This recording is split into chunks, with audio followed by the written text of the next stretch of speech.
Well, it took me longer than it should have, but here's part 2 of the history of war. As before, we'll be looking at 6 battles, and believe me, there are many battles that are notable in this time period, but we only have time for so many. So let's just jump right in.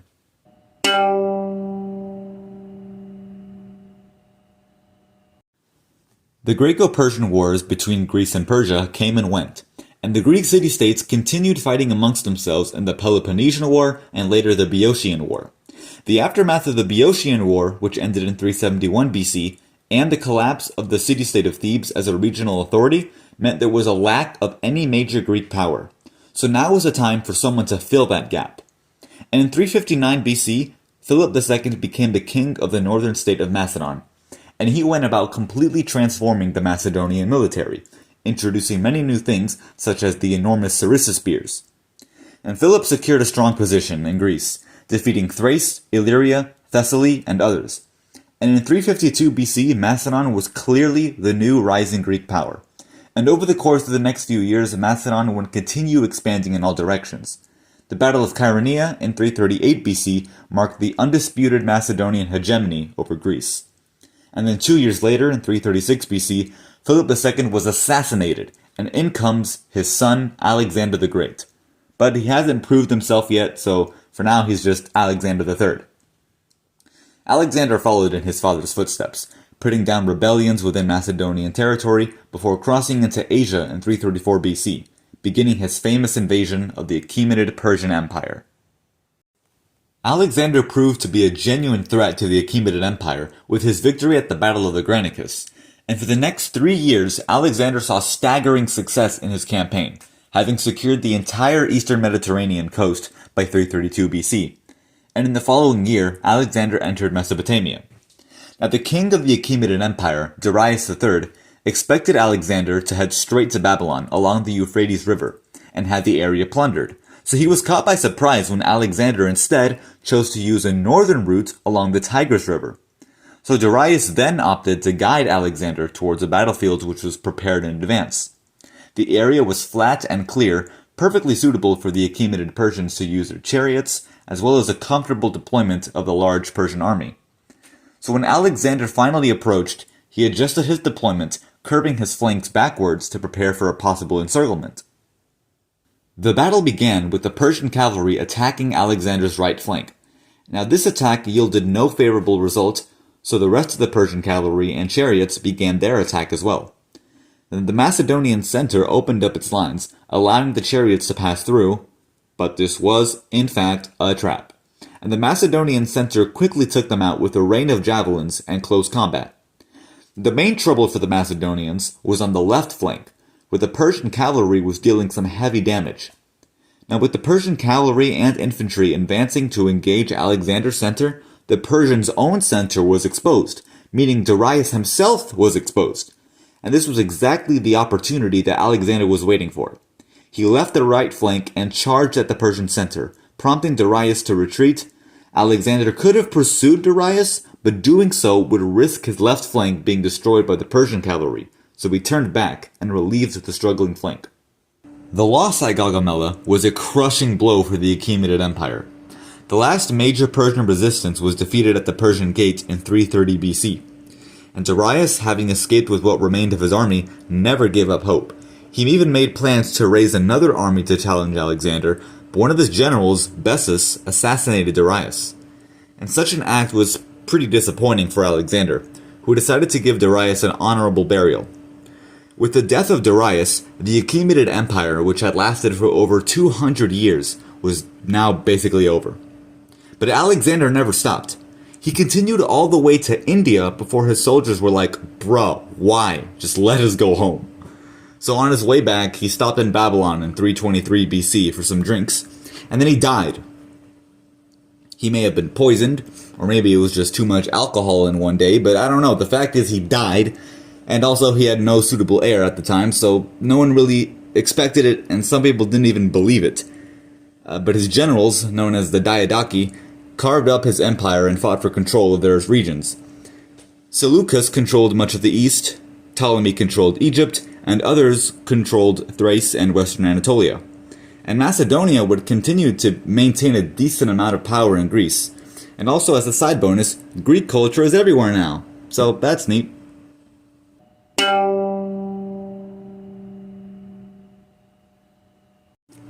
For this next battle, we turn our attention all the way east to China.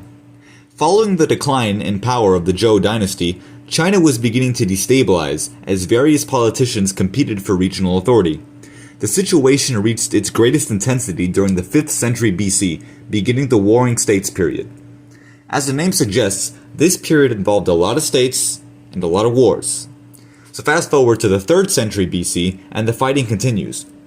In the western part of China, the state of Qin was growing its power, and in the north, the state of Zhou was growing its power. In 282 BC, those two states collided and entered into a war. In 265 BC, Qin invaded the neighboring state of Han, cutting off the Shandong prefecture from the rest of the state. Now this was a strategically located productive center, so the governor-commander, Fang Ting, offered it to the Zhao rather than have it fall to Qin. And King Zhaocheng of Zhao accepted this, and so he sent Lian Po to secure the area. In 262 BC, Qin forces under the command of Wang He finally attacked Shandong, prompting the Zhao to mobilize their forces and set up defense south of Shandong. In the western part of the line, Zhao's first line of defense was pushed back, losing a number of strongholds including the western mountain pass. Lian Po responded by hardening his second defensive position on the hilly terrain along the Dan River, hoping to hold out until the Qin forces were too exhausted to keep fighting, which would be a winning strategy considering that the battlefield was closer to Zhao territory, meaning they'd be able to supply their army more easily. Qin forces attempted to cross the river, and Lian Po's second line did suffer some damage, but the Qin were forced back in a counterattack. And by 260 BC, almost 1 million soldiers were involved in the battle, and they were all stuck in a stalemate along the river. Now both sides were frustrated at the stalemate, and the leader of the Zhao, King Zhaocheng, who was also frustrated at the lack of progress, replaced Lian Po with a new commander, the incredibly overconfident Zhao Kuo. And the Qin also replaced their commander, but they did it in secret. Wang He was replaced by the notorious Bai Qi, who had a reputation for inflicting heavy casualties on the enemy. Now, Zhao Kuo was an interesting guy. So based on accounts that may or may not be Qin propaganda, Zhao Kuo was basically the type of guy that would play Hearts of Iron 4 and then go on about how if they were in charge of the Second World War, they would have won it much faster. So being a more determined and fiery commander, Zhao Kuo abandoned Lian Po's defensive strategy and went on the offensive. He charged on the Qin left flank, and the Qin left flank fell back, and it was, in fact, a trap. This was anticipated by Bai Qi, who used a small detachment that had been marching around the mountains to outflank Zhao Kuo's push. Zhao Kuo had to give up this charge, but he was unable to retreat all the way back to his defensive line, and suffered heavy casualties as a result. So Bai Qi, now in a more comfortable position, laid siege to Zhao Kuo's defense on the hills. Zhao Kuo's army began to starve, having to eat their own horses and possibly even each other.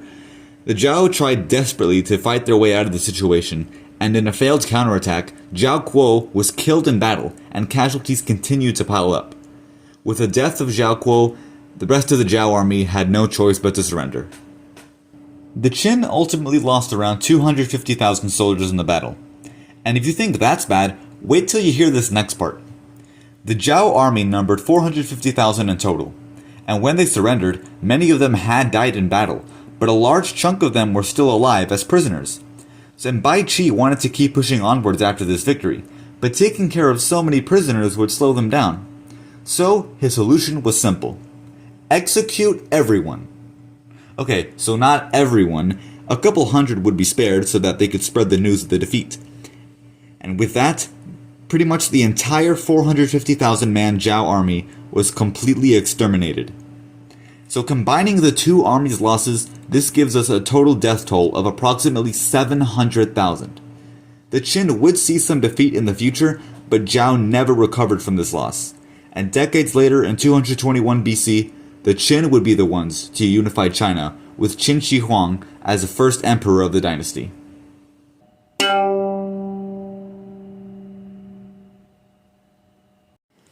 If you know a thing or two about military history, you've probably already heard of this battle.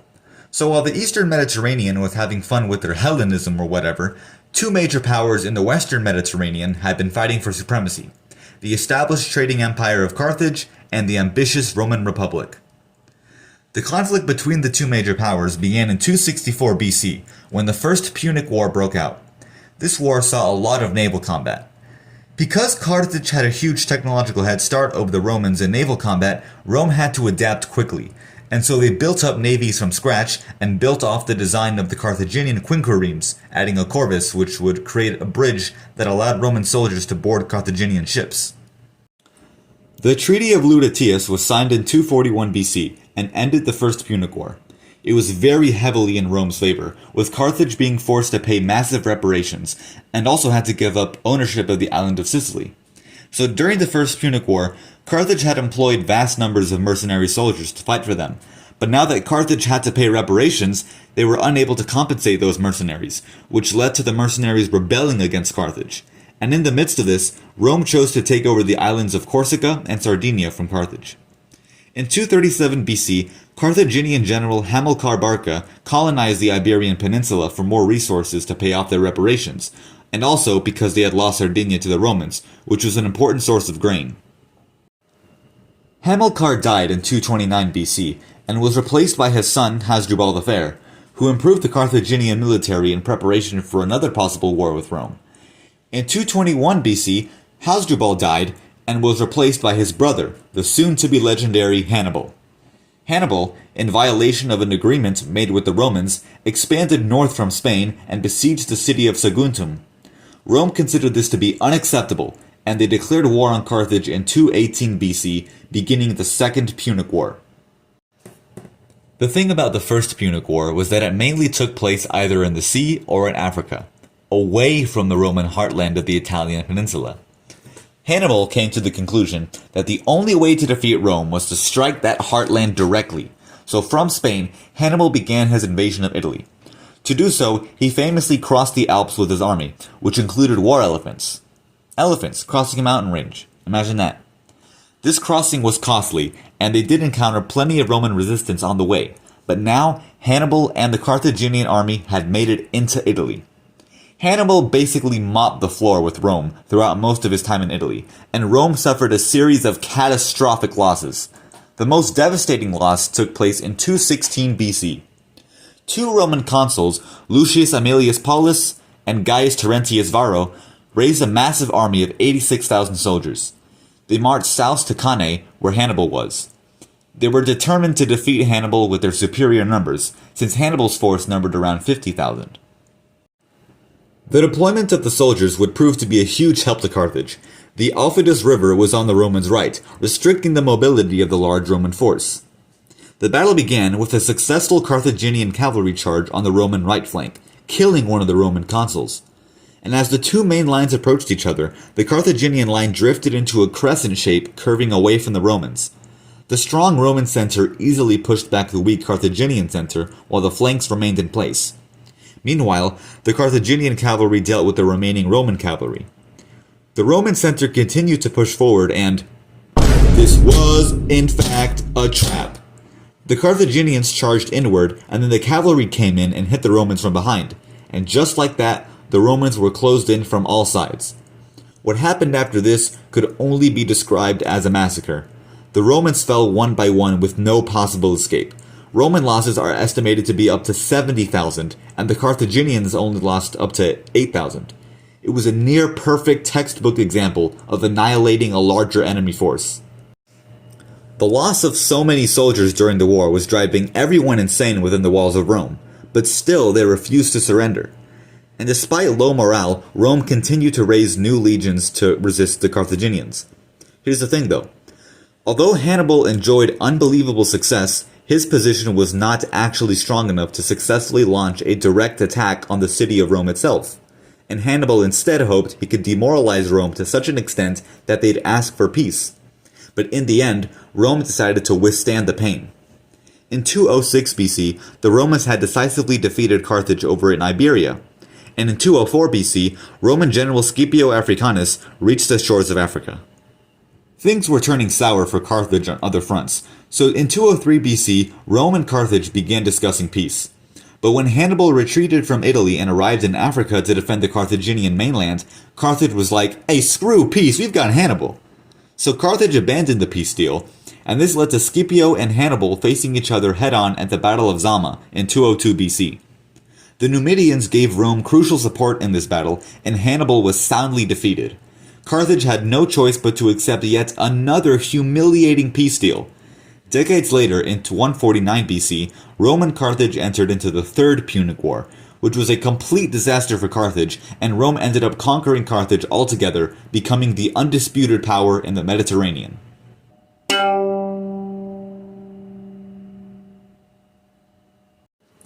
The conflicts between China and the Xiongnu people, to their north, goes way back. It's a timeless beef. The Zhou dynasty fought them, the Qin dynasty fought them, and even built a wall to keep them out, and then we arrive at the Han dynasty, which was founded in 202 BC. Emperor Gaozu attempted to deal with the Xiongnu through a military campaign, but it failed pretty badly, and so he then tried to use diplomacy, but that failed too. So the Xiongnu remained a threat. Moving on to 141 BC, and the reign of Emperor Wu began. In 133 BC, Wu had an idea. He was going to lure and ambush a Xiongnu force to get a one-up on them, and the resulting Battle of Mayi ended up being a huge failure for Wu's plan. This battle was the starting point for Emperor Wu's war against the Xiongnu. In 127 BC, Han generals Wei Qing and Huo Qubing were ordered by Emperor Wu to launch their own campaigns into Xiongnu territory, and by 121 BC, the two generals had pushed very far. In 119 BC, Wu ordered another set of campaigns. In the Eastern Campaign, General Huo Qubing's cavalry proved to be very effective, and decisively defeated the Xiongnu army of the Tuqi king, also known as the Worthy Prince of the East. But I guess that title didn't do him too much good in this situation.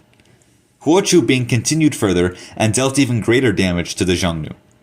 In the Western Campaign, Wei Qing led a smaller force. His army marched hundreds of miles in the desert, with commanders bickering amongst each other, before encountering a surprisingly large Xiongnu force. In response, Wei Qing reorganized his army, combining archers, infantry, and heavy armored chariots into mobile fortresses. This was combined with a separate detachment of cavalry that was meant to attack any Xiongnu forces that tried to breach the line of defense. And all of this combined allowed the Han force to resist the attacks.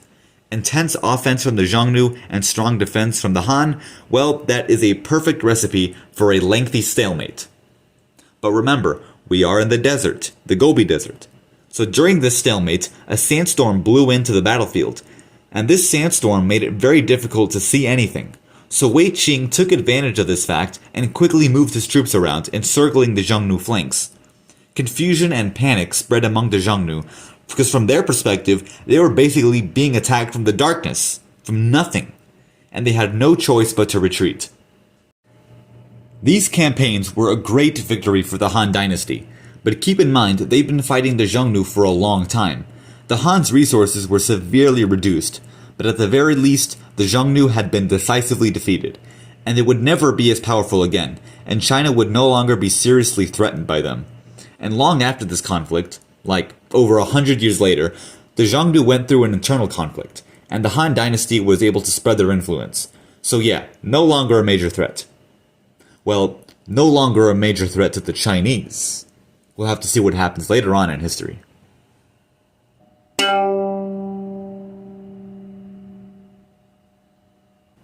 So, the Roman Republic is about to enter into a civil war. Why? Well, firstly, around 50 BC, following the great military success of Gaius Julius Caesar in Gaul, the Roman Senate was debating over how to properly bring Caesar back. Because in Gaul, Caesar was very wealthy and powerful, so the Senate feared that if Caesar came back, he would get cocky and try to take over. Second, the first triumvirate, which was a sort of political alliance between Caesar and two other politicians named Pompey and Crassus, had fallen apart. Crassus had died in battle in 53 BC, so this left Pompey and Caesar alive, who by now were competing for political power. And tensions between the two influential figures were rising. Thirdly and lastly, there were some major disagreements between the Senate and the consul. Pompey would reject any chance for Caesar to become consul unless he relinquished control of his army. After all, his conquest of Gaul was complete. There was no need for him to command an army anymore. Another politician, Scribonius Curio, proposed that both Caesar and Pompey stand down, and the Senate, confident that this would prevent a civil war, voted in favor of it. Both Pompey and the sitting Roman consul, Claudius Marcellus, rejected it, claiming that Caesar would invade any minute now, and Marcellus put Pompey in charge of defending Rome. In 49 BC, some last-ditch attempts at solving the crisis diplomatically failed, and on January 7th, 49 BC, the Senate officially demanded of Caesar to give up command of his army or be declared an enemy of Rome. And a few days later, Caesar crossed the Rubicon River, literally and metaphorically, and this marked the beginning of the conflict known as Caesar's Civil War. Following the outbreak of the war, Caesar swiftly advanced down the Italian peninsula. Pompey offered a peace agreement, but Caesar rejected it, fearing the hostility of the Senate.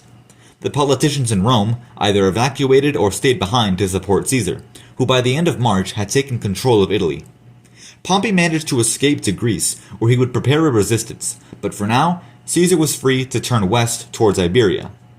By early September, Iberia was conquered, but an invasion of Africa in August, led by Scribonius Curio, the pro-Caesar politician I mentioned earlier, failed, and he was killed in battle.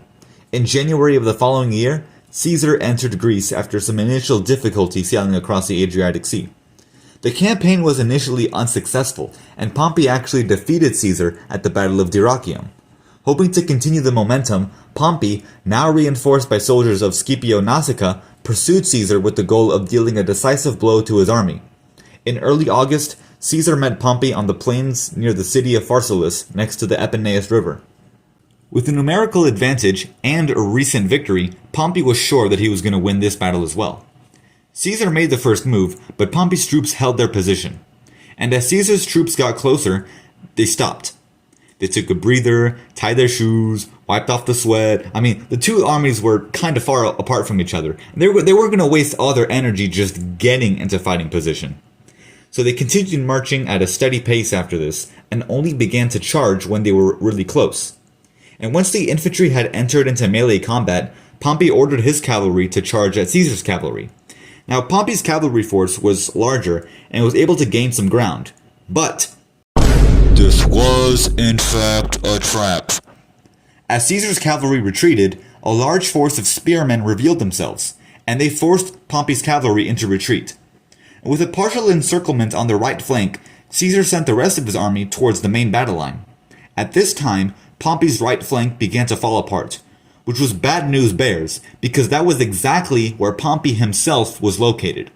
The danger of the situation forced Pompey to flee, and the rest of his army soon retreated with him.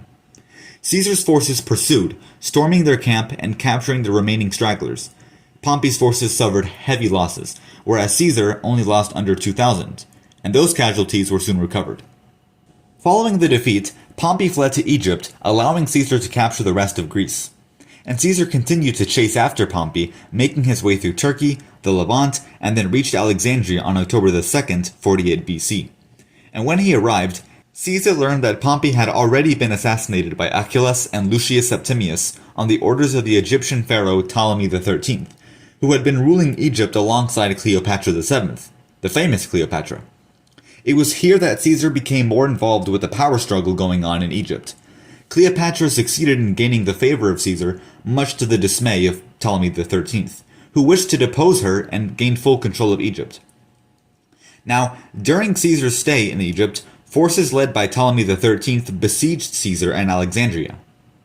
The result of the siege was that 1. Ptolemy XIII drowned and died, and 2. Caesar, having established a strong relationship with Cleopatra, would support the existing co-ruler system, meaning that Cleopatra would continue ruling Egypt, now alongside Ptolemy XIV. In 47 BC, Caesar left Egypt to deal with some problems in Asia, before continuing further west in Africa, landing in the port of Hadrumetum in late December 47 BC. He gained control of modern Tunisia, then went to Spain to deal with some opposition there, and in 45 BC, Caesar decisively defeated an army led by Gnaeus Pompey, the eldest son of the late great Pompey, at the Battle of Munda. With this victory, the civil war was pretty much over. Caesar declared himself dictator for life, causing some panic among Roman politicians, which led to a conspiracy that ultimately resulted in Caesar famously getting assassinated in 44 BC. and this led to the foundation of the Roman Empire, no longer a republic.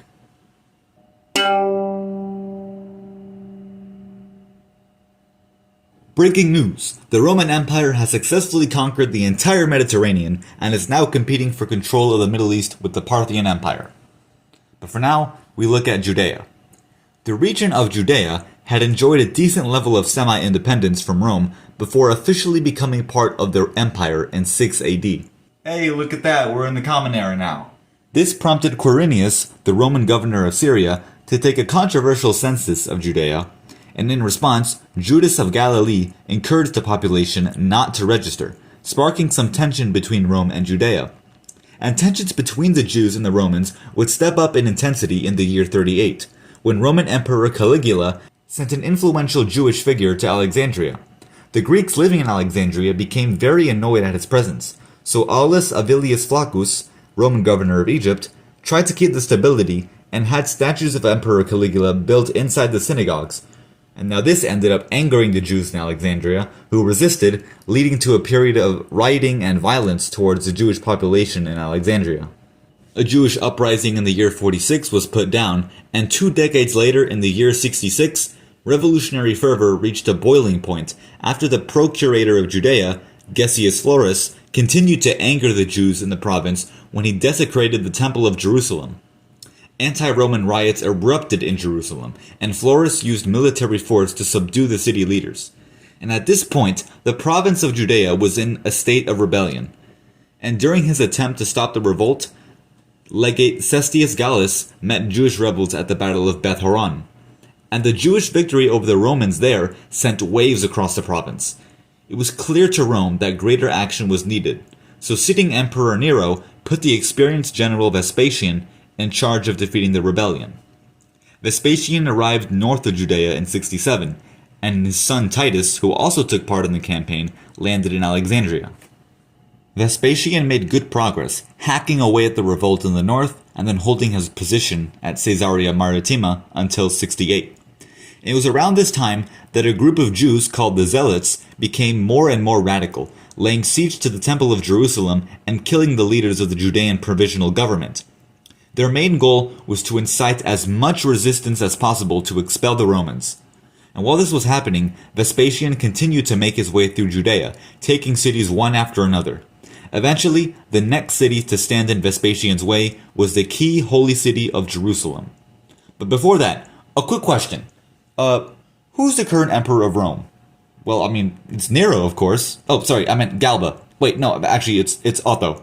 Wait, no, actually, Vitellius. You know what? What Rome needs is a leader that can stay in power. So Vespasian comes in and becomes the Roman emperor. For those that don't know, the year 69, was the infamous Year of the Four Emperors. And the way he saw it, Vespasian becoming emperor wasn't a bad idea. I mean, the campaign in Judea was pretty much over. So Vespasian left Titus in charge to finish the campaign, and all Titus had to do was take Jerusalem. And in the year 70, Titus arrived at the walls of Jerusalem. The city of Jerusalem was well defended and well prepared for a siege, but the main issue was the lack of unity among the different Jewish factions defending the city. The Roman legions west of Jerusalem set up camp, and before the legion in the east could finish setting up, the defenders in Jerusalem began an attack to drive them away, but they were ultimately pushed back to the city walls after Titus led a charge of reinforcements. Seeing as how the majority of the Roman soldiers were located on the west, that was where the primary assault would take place. The Romans assaulted the western gate of the third wall, and on day 15 of the siege, the gate was destroyed, forcing the defenders to fall back to the second wall. The Romans did not let up, and not long after, the second wall fell, and the defenders once again retreated. They were now holding on to the first wall, meaning the Temple of Jerusalem itself was in danger. In order to isolate Jerusalem even further, Titus ordered his soldiers to build a wall, a great wall, all around the city. You wouldn't believe it, it's the biggest, the best wall. The siege is gonna be so much easier because the Jews won't be able to leave Jerusalem, and no one's gonna get in and nobody's gonna get out, trust me. Seriously though. The defense of the city reduced to the first wall, and the Roman wall isolating them from the outside, and preventing them from getting any more food, the defenders of Jerusalem were at huge risk of starving, and began to freak out. This situation was not helped at all by the factional divide among the Jewish defenders. The Zealots blamed the moderates for the failure of the revolt and continued to control Jerusalem through fear and continued their desperate efforts to prevent the city from falling to the Romans. The next major assault from the Romans came at the fortress of Antonia, located directly in front of the temple. And during the day, the wall of the fortress suffered little damage, but check this out. Earlier, Jewish defenders had dug tunnels under the ground beneath the fortress to launch a surprise attack on the Roman siege equipment. Now this, combined with rain, resulted in the ground giving way to the weight of the wall, and it collapsed in the middle of the night. And once the fortress was destroyed, the courtyard around the Temple of Jerusalem became the new front line. The defenders were able to withstand the attack long enough to where Titus ordered an additional attack on the northwest side of the wall, protecting the temple. And when the defenders briefly retreated from this area, much of it was lit on fire, killing many Roman soldiers. It's around 5 months into the siege, and the Roman attack finally becomes too much for the Jews, who retreat into the Temple of Jerusalem itself. Now originally, Titus intended to keep the temple intact and transform it into something more geared towards the Roman pantheon after he had taken over the city. But the fighting was way too intense, and soon the temple caught on fire, resulting in its complete destruction. The fire spread to the surrounding buildings, and the Roman soldiers quickly charged toward the rest of the city. This was followed by a heavy loss of civilian life, as the Romans captured what was left of Jerusalem. It's estimated by the historian Josephus that 1 million civilians died during the siege and destruction, in addition to the tens of thousands of losses suffered by the defenders, and however many Roman soldiers died, since that figure is unknown. After Jerusalem fell, other Jewish strongholds would eventually fall. In 73 BC, the last major stronghold of Masada was captured after a siege, and 2 surviving defenders of the siege of Jerusalem, Simon bar Giora and John of Giscala, were executed and imprisoned for life respectively. And although this revolt had been defeated, more Jewish revolts would erupt over the following decades. Alright, well that does it for the second episode of the History of War. What I really want to do in the third episode, which I don't know when it'll come out. The reason this episode took so long to come out is because I was getting lazy. But the third episode, I really want to expand more into like the cultural, social, economic side of things, rather than just looking at the political and military situation, because that's a very narrow way of viewing history as a whole. So, yeah. So I'll, see you whenever the next video comes out. It's going to be great.